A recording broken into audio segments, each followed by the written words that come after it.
When David finally decided to leave his neighborhood, he thought moving out would be simple. After years of paying HOA fees and following strict rules, he packed up his belongings, signed the closing papers, and prepared to enjoy his new freedom.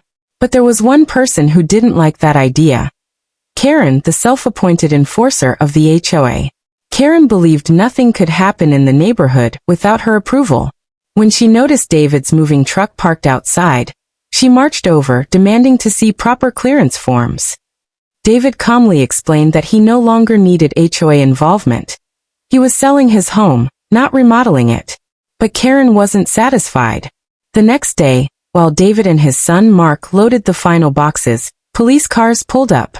Karen had called 911, claiming David was illegally vacating property and violating HOA rules. The officers were confused but had to respond.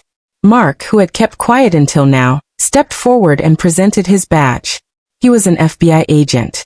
The officers immediately recognized his credentials and asked what was going on.